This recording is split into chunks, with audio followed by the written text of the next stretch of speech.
Тэгэхээр эцэгчүүдийн маань хувьд те хүүхэд нь сургууль дээр одоо дээрлэхэлтэнд өртөж байгаа буюу хүчирхийллийн ямар нэгэн хэлбэрт өртөж байгаа гэдгийг мэдсэн зарим эцэгчүүдийн хувьд бол илүү одоо хүүхдтэйгээ шүмжлэхгүйгээр ярилцах, ойлгох те тэдэнд хэрхэн яаж туслах вэ те ямар гарц гаргалгаа байна вэ, арга зам байна вэ гэдгийг одоо хамтдаа шийдвэрлэдэг эцэг байдаг. Гэтэл зарим эцэгчүүдийн буюу цөөнгүй эцэгхийн хувьд жишээлбэл яагаад одоо саяны энэ жишээн дээр гэхэд л те яагаад чи дээрлэхүүлээд байгаа адилхан зодтолдож байгаа болохгүй байгаа юм те эсвэл магадгүй чи тэр газар юу хийж исэн ч юм уу гэх зэрэгээр тухайн хүүхдээ одоо буруутгах юм уу те эсвэл одоо сул дорой байгаа байдал гэж тэрийг харах юм уу буруу ойлгох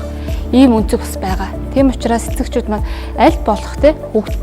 хүүхэд хэрвээ магадгүй танд хүчирхийлэлд өртөөд байгаагаа хэлэх эсвэл хин нэгэн англи дээр нэг ийм байдалд орж байгааг хэлэх